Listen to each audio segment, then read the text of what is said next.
टिनाइटिस का इशू है, कान में शोर का इशू है। सब कुछ लोग पानी के शोर की आवाज़ की कंप्लेंट करते हैं, कुछ लोग कहते हैं कि जी हमें टिक टिक होती है, कुछ कहते हैं जैसे मशीनरी चल रही है, कुछ लोग कहते हैं जैसे बादल गरज रहे हैं हमारे कान में। लेकिन अब यंग जनरेशन बेइंतहा इसके साथ मुतासर हुई आ रही है, जो कि जिनका गेमिंग टाइम ज़्यादा है, जिनका स्क्रीन टाइम ज़्यादा है, जिनकी स्ट्रेस के इशू है, ड्रग एब्यूज़ है।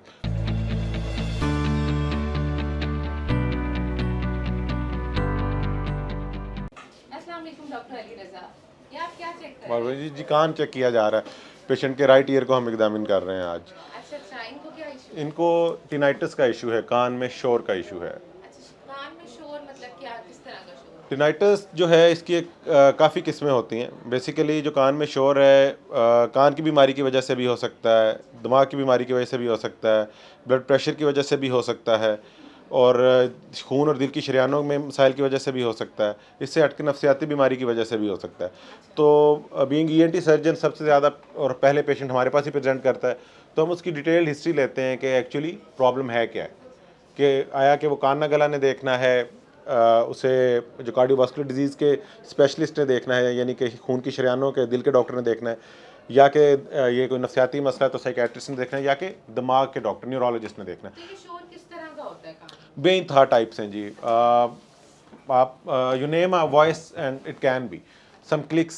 सब कुछ लोग पानी के शोर की आवाज़ की कंप्लेंट करते हैं, कुछ लोग कहते हैं कि जी हमें टिक टिक होती है, कुछ कहते हैं जैसे मशीनरी चल रही है, कुछ लोग कहते हैं जैसे बादल गरज रहे हैं हमारे कान में, कुछ कहते हैं पानी की टिप टिप की आवाज़ है। और वेरी स्ट्रेंजली जो हमारे साइकेट्रिक पेशेंट्स होते हैं, दे टेल के कोई बंदा उनसे बात कर रहा है, someone is talking even some to third. ये तो कोई डिसऑर्डर नहीं होता, मेंटल वो डिसऑर्डर? मेंटल डिसऑर्डर है, वो भी आ जाएगा। ऑडिटरी हेलुसिनेशन है बेसिकली, लेकिन लोग उसको समटाइम कान ना गला के डॉक्टर के पास भी प्रेजेंट कर सकते हैं। तो इसलिए हमें हिस्ट्री चाहिए होती है कि पेशेंट के प्रॉब्लम कहाँ से शुरू हुआ, कैसे हुआ। तो वैसे ये जो प्रॉब्लम है, ये ज्यादा किस एज ग्रुप में होता है? अच्छा, अगेन पहले जब हम अर्ली प्रैक्टिस में थे तो ज़्यादातर हमें ओल्ड एज में ये प्रॉब्लम नज़र आते थे विद एज। लेकिन अब यंग जनरेशन बेइंतहा इसके साथ मुतासर हुई आ रही है, जो कि जिनका गेमिंग टाइम ज़्यादा है, जिनका स्क्रीन टाइम ज़्यादा है, जिनकी स्ट्रेस के इशू है, ड्रग एब्यूज़ है। तो यंग पीपल भी आ रहे हैं, इवन बच्चे भी, जो कि पहले नहीं होता था। बच्चों में एक ख़ास कंडीशन होती है, कान के पर्दे के पीछे पानी आ जाता है, उसके साथ सम टाइम फिर कान में शोर आ जाता है। तो हर एज ग्रुप में हम इसको देखते हैं। ज़्यादा जो है ओल्ड एज ग्रुप और जो हमारा मिड एज ग्रुप है, जैसे 30 से 40 साल के नौजवान, ख़वातीन, और पर्टिकुलरली प्रेगनेंसी में आ जाती है, प्रेगनेंसी में भी आ तो जाता है। इसकी क्या रीजन है कि ये प्रेगनेंसी और यंग एज में क्यों अब होता जा रहा है? देखिए, प्रेगनेंसी में पूरी फिजियोलॉजी चेंज हो रही होती है, बॉडी के अंदर चेंजेस आ रही होती हैं। एक अदर बेबी है जो कि पूरा अपना सिस्टम उसका अपनी माँ के साथ अटैच है, उसमें उसको हम दे रहे हैं, मदर की तरफ से उसको जो है नरिशमेंट जा रही है। माँ का जो ब्लड है उसमें उसकी उसकी जो है क्वांटिटी इंक्रीज़ कर जाती है, तो ब्लड थिन हो जाता है। और बेइंतहा वजूहात होती हैं। एक बीमारी है ऑटोस्क्लेरोसिस, वो पर्टिकुलरली प्रेजेंट करती है जब फीमेल इन प्रेगनेंसी है या जस्ट आफ्टर चाइल्ड बर्थ, और हीरिंग लॉस आता है, यानी कि समात कम होती है और साथ शोर आता है, तो वो भी इसमें आ जाता है। इसका कोई प्रेगनेंट इलाज है? बिल्कुल इलाज है। हर देखिए जी, हर चीज़ की जो है मर्ज़, हर मर्ज़ का इलाज है। अल्लाह कुरान में कहता है वैसा मर्ज़ तो फ़हुव यशफ़ीन, के अल्लाह कहता है कि मैं ही मर्ज़ देने वाला हूँ और मैं ही शिफा देने वाला हूँ। Doctor is the one who guides you through the way. अब अगर किसी बीमारी का इलाज इसमें है, सर्जरी में है, किसी का मेडिसिन में है, किसी का लाइफस्टाइल मॉडिफिकेशन में है, समटाइम हमें उसे उसकी स्पेशलिटी में भेजना होता है, डिज़ायर्ड स्पेशलिटी में, जहाँ पे उसका इलाज हो जाएगा। और समटाइम ऐसा होता है कि मेडिकल साइंसेज में उसका इलाज नहीं है, लेकिन कहीं और उसका इलाज मौजूद होता है। तो इलाज जो है, आप अल्लाह पे यकीन रखें तो इलाज हो ही जाता है। तो ये कितना टाइम का इसका ट्रीटमेंट चलता रहता है? अच्छा, हमारे पास जो ज़्यादातर पेशेंट्स आ रहे हैं, जैसे कि टिनाइटिस को मैं फॉर द पास्ट 4 और 5 ईयर्स फोकस कर रहा हूँ, तो हमारे पास तकरीबन 3, हम उसे कहते हैं 3 स्टेप्स में हम उसको मैनेज कर रहे होते हैं। हम आता है पेशेंट तो हम उसको साथ ही अपनी जो है, इसे हम गैंट चार्ट भी कहते हैं, जो है रिसर्च की लैंग्वेज में, या कि हम उसे बता देते कि इट इज़ योर डे 1, आज हम आपको एग्जामिन करेंगे, उसकी हिस्ट्री चार्ट करेंगे। लंबा सेशन होता है पहला हमारा उसके साथ, क्या हुआ, कैसे हुआ, कैसी आवाज़ है, एक कान में, दूसरे में है, कब कम होती है, कब ज़्यादा होती है, पहले कभी ऐसा मसला था या नहीं।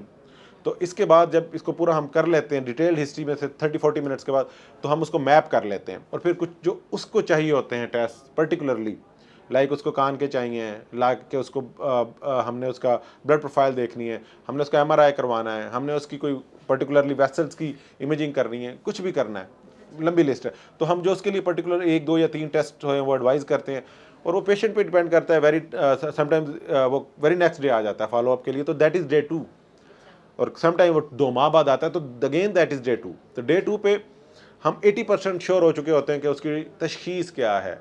टिनाइटिस के पीछे जो बीमारियां हैं 120 तरह की आप समझ लें, हम उसमें से किस एक पर्टिकुलर चीज़ को डील करने जा रहे हैं।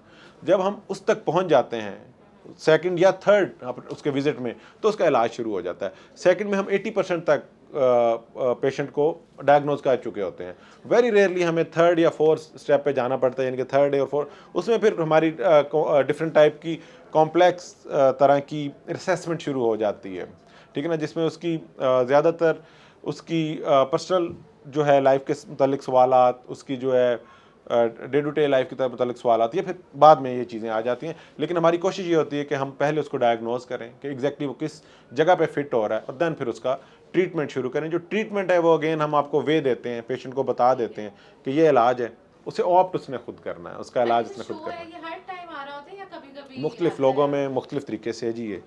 कुछ लोग हमारे ऐसे आते हैं जो कहते हैं कि जी शोर जो है ख़त्म ही नहीं होता है। अच्छा। कुछ लोग ऐसे हैं जो कहते हैं रात के टाइम बढ़ जाता है, ठीक है ना। कुछ लोग ये कहते हैं कि शोर है लेकिन उन्हें बॉदर नहीं कर रहा है। कुछ लोग ऐसे हैं कि जो कहते हैं कि शोर इतना बॉदर कर रहा है कि वो खुदा ना खास्ता खुदकुशी तक भी जा रहे हैं, यहाँ तक भी ये चीज़ लोगों को तंग करती है। तो बड़ी वेरिएशन है जी इसकी। टिनाइटिस इज़ अ सिम्पटम, मतलब कि अलामत है, इट्स नॉट अ डायग्नोसिस, ये की तशखीस नहीं है। तो हमें इसे कुरेदना पड़ता है, इसको ढूंढना पड़ता है, कब शुरू हुई, तब किसी क्या हालात। बीमारी की अलामत है। अलामत है, जैसे खांसी है, जैसे सर में दर्द है, सर में दर्द ट्यूमर की वजह से भी हो सकती है, नींद ना पूरी होने की वजह से भी हो सकती है, तो सर में प्रेशर, पानी के प्रेशर के ज़्यादा वजह से, हाइपरटेंशन की वजह से। तो इसी तरह ये एक इलामत है। टिनाइटिस इज़ अ सिम्पटम। तो हम उसको पहले डायग्नोज करते हैं और फिर उसको ट्रीट करते हैं। आखिर में आप अपने ऑडियंस को क्या एक मैसेज देना चाहेंगे कि वो अपने नाक, कान, गला का ख्याल कैसे रखें? सबसे पहला तो मैसेज मैं टिनाइटिस के हवाले से देना चाहूँगा कि इसमें आपको पेशेंस चाहिए होता है। ये ऐसा नहीं है कि समटाइम पेशेंट आता है, इन्वेस्टिगेट करवाता है, देन ही टेल्स कि हमें कोई दवाई दें। 80% ऑफ द टाइम हमें मेडिसिन नहीं दे रहे होते हैं, हम उसकी लाइफस्टाइल मॉडिफिकेशन कर रहे होते हैं, या कोई इंटरवेंशन, प्रोसीजर, सर्जरी एडवाइस कर रहे होते हैं। जो भी आपने बात की कि कान गला के लोगों के लिए क्या एक हम उनको जो है एडवाइस दें, तो हम जब बचपन में पढ़ते थे तो हमारे उर्दू के उस्ताद कहते होते थे, नाक में उंगली कान में उंगली, नित कर नित कर नित कर। इसका मतलब होता था कि नाक में, कान में या मुंह में उंगली मत मारें।